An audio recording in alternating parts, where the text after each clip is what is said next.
شام کو سیر کے لیے نکلا اور ٹہلتا ٹہلتا اس سڑک پہ ہو لیا جو کشمیر کی طرف جاتی ہے۔ سڑک کے چاروں طرف چیڑ اور دیودار کے درخت اونچی اونچی پہاڑیوں کے دامن پر کالے فیتے کی طرح پھیلے ہوئے تھے۔ کبھی کبھی ہوا کے جھونکے اس فیتے میں ایک کپکپاہٹ سی پیدا کر دیتے۔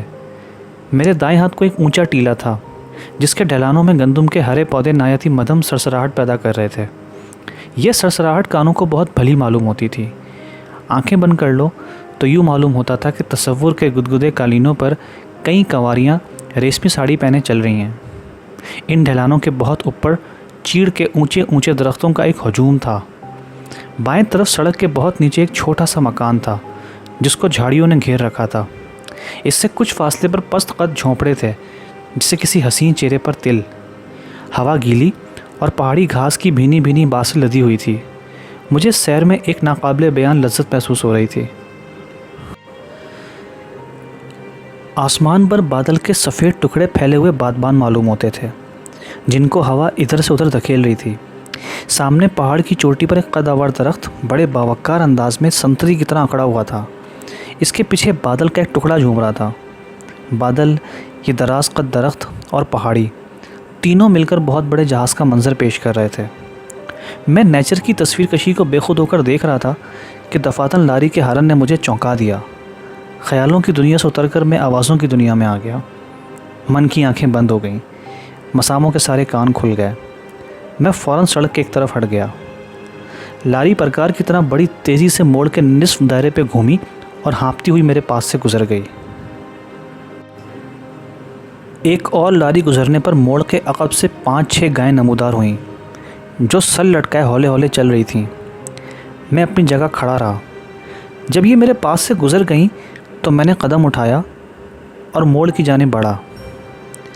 چند گزوں کا فاصلہ طے کرنے پر جب میں سڑک کے بائیں ہاتھ والے ٹیلے کے ایک بہت بڑے پتھر کے آگے نکل گیا جو موڑ سنگین پردے کا کام دے کر سڑک کے دوسرے حصے کو بالکل اوجل کیے ہوئے تھا تو میری نظریں ایک خوردرو پودے سے دوچار ہوئیں۔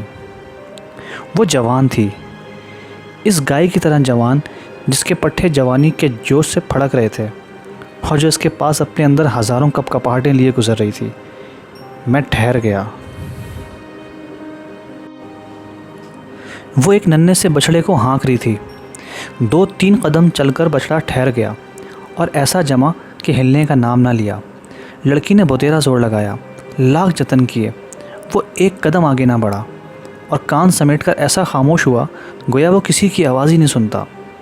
یہ تیور دیکھ کر لڑکی نے اپنی چھڑی سے کام لینا چاہا مگر چیڑ کی پتلی سی ٹہنی کارآمد ثابت نہ ہوئی۔ تھک ہار کر اس نے بڑی مایوسی اور انتہائی غصے کی ملی جلی حالت میں اپنے دونوں پاؤں زمین پر زور سے مارے اور کندھوں کو جنبش دے کر اس انداز سے کھڑی ہو گئی گویا اس حیوان سے کہنا چاہتی ہے، لو اب ہم یہاں سے 1 انچ نہ ہلیں گے۔ میں ابھی اس لڑکی کی اس پیاری حرکت کو مزہ لینے کی خاطر اپنے ذہن میں دہرانے ہی والا تھا کہ دفاتن بچڑا خود بخود اٹھ بھاگا۔ وہ اس تیزی کے ساتھ دوڑ رہا تھا کہ اس کی کمزور ٹانگیں میز کے ڈھیلے پایوں کی طرح لڑکھڑا رہی تھیں۔ لڑکی بچڑے کی شرارت پر بہت خشمناک ہوئی۔ نہ جانے میں کیوں خوش ہوا کہ اسی اسنا میں اس نے میری طرف دیکھا اور میں نے اس کی طرف۔ ہم دونوں بیک وقت ہنس پڑے۔ فضا پر تاروں کا چھڑکاؤ سا ہو گیا۔ یہ سب کچھ ایک لمحے کے اندر اندر ہوا۔ اس نے پھر میری طرف دیکھا مگر اس دفعہ سوال کرنے والی لاج بھری آنکھوں سے شاید اس کو اس بات کا احساس ہوا تھا کہ اس کی مسکراہٹ کسی غیر مرد کے تبسم سے جا ٹکرائی ہے۔ وہ گہرے سبز رنگ کا دوپٹہ اوڑھے ہوئے تھی۔ معلوم ہوتا تھا کہ آس پاس کی ہریاول نے اپنی سبزی اسی سے مستعار لی ہے۔ اس کی شلوار بھی اسی رنگ کی تھی۔ اگر وہ کرتا بھی اسی قسم کا پہنے ہوئے ہوتی تو دور سے دیکھنے والے یہی سمجھتے کہ سڑک کے درمیان ایک چھوٹا سا درخت اگایا ہے۔ ہوا کے ملائم جھونکے اس کے سبز دوپٹے میں بڑی پیاری لہریں پیدا کر رہے تھے۔ خود کو بیکار کھڑی دیکھ کر اور مجھ کو اپنی طرف گھورتے پا کر وہ بے چین سی ہو گئی اور ادھر ادھر یوں ہی دیکھا کہ جیسے کسی کا انتظار کر رہی ہے۔ پھر اپنے دوپٹے کو سنوار کر اس نے اس طرف کا رخ کیا جدھر گائیں آہستہ آہستہ جا رہی تھیں۔ میں اس سے کچھ فاصلے پر بائیں ہاتھ پتھروں کے پاس کھڑا تھا جو سڑک کے کنارے دیوار کی شکل میں چنے ہوئے تھے۔ جب وہ میرے قریب آئی تو غیر ارادی طور پر اس نے میری طرف نگاہیں اٹھائیں لیکن فوراً سر کو جھٹک کر نیچے جھکا لیں۔ کولے مٹکاتی اور چھڑی ہلاتی میرے پاس سے یوں گزری جیسے کبھی کبھی میرا خیال میرے ذہن سے اپنا کندھا رگڑ کے گزر جایا کرتا ہے۔ اس کے سلیپرز جو غالباً اس کے پاؤں میں کھلے تھے